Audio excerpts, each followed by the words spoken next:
importance of caring for our environment, as well as the need for green jobs and energy independence, are primary topics of concern in today's world. No one is going to be affected more by these issues than today's children and youth. But there are challenges in teaching children about the environment. Addressing climate change and all of the serious things that are going to happen or may be occurring right now, or things that may occur because of climate change, is something you do have to be very careful with, because you don't want kids feeling helpless. In 2007, Casey Middle School, located in the heart of Boulder, Colorado, was designated to be rebuilt as a green school. Casey Middle School students, architects, and professors and students from the University of Colorado's Environmental Design Program collaborated in a unique participatory planning process.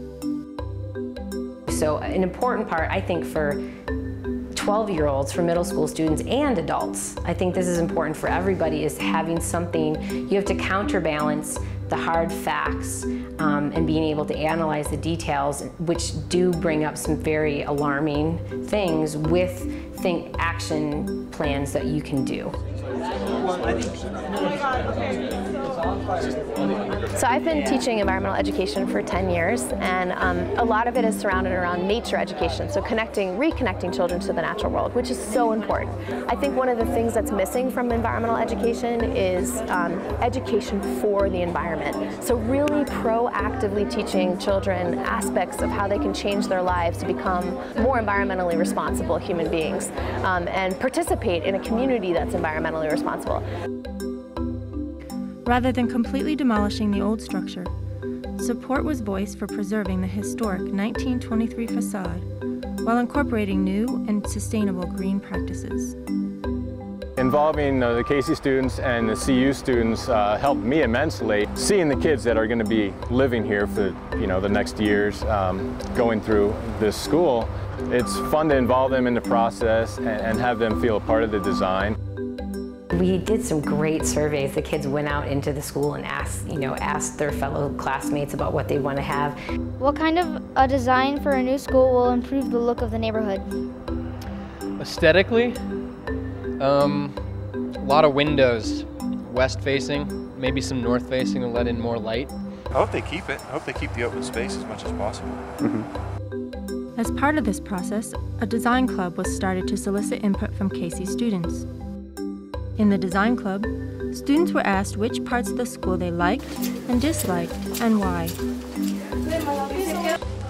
Hi, my name is Sarai Molina. This is my part of the school that I don't like. I dislike this because it's too small and I can't fit things inside. What I think will be better is a big locker and wider. Thank you for listening, and I hope you use my ideas. Hi, my name is Sandra Lopez. This is one part of the school that I like, the bathroom. I like this place because the pictures on the wall.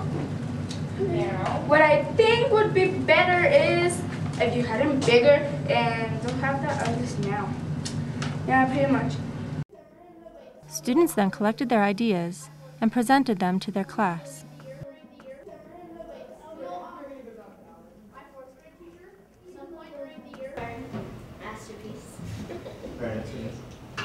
And we want pink and black lockers.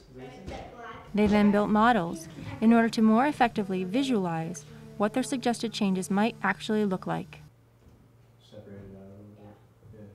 We're going to have one group figure out exactly where they're going to put the school and how they want this in Mexico, and how they want the school shaped. First question is, what do you think about the current Casey Middle School? Just thoughts in general. I think it's good, but it could be better. Okay. And I really like the design, and anyone who thinks that we should keep the old bricks, I really agree. So we're going to focus on figuring out, all right, how do you change this thing so that you guys all like it, so that it is better for the environment, so it is better for the teachers, so it's better for everyone involved. So that you guys can say, hey, this is what we think. This is what we want this school to be. This is what we think about this school and how it should change. Because hey, we've been here, we know, we're here every single day. And we know that this should be different, this should be different, this can be different, and this is how it can be. And there's already a group of architects that are working on this, and we want to make sure that they hear your ideas, your thoughts, and see what you've been up to.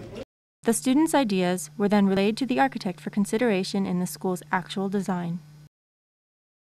Everyone who's participated so far at least has some better idea of green building or sustainable design, or at least has begun to think about it, which is, it's a good start.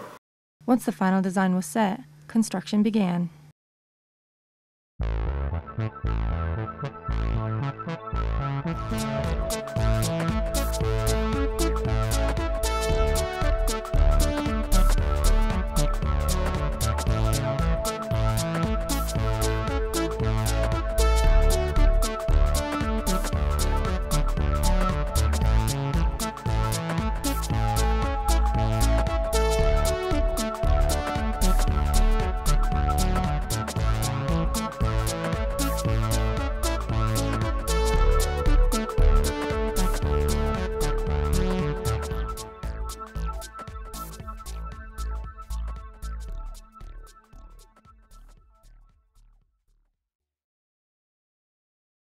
Initially, the collaboration was about ideas for the design because the building was in the design process and things were changing. Obviously, at some point, you have to nail down what the design is going to be. Now, why is it that we wanted those things, or what's the background involved with putting those into play in the new building? One of the most noticeable effects of all the green features that are being incorporated into Casey will be energy savings for the school district. We've estimated roughly $100,000 to $150,000 a year in savings for the efficiency of the systems we're installing here, both mechanical and lighting.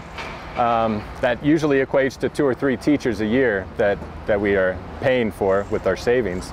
So it's enormous savings for the school district. When we stepped into the classroom, we didn't have any, again, preconceived notions of what success was and what we were aiming for. We just sort of wanted it to evolve into a mutually beneficial dialogue about sustainability, about environmentally friendly practices, about community and about participation. And I think just given the conversations that are going on around us, it's been a very successful program. This collaboration is ongoing as the Casey School looks forward to welcoming back students in the fall of 2010 to a LEED certified, environmentally friendly building.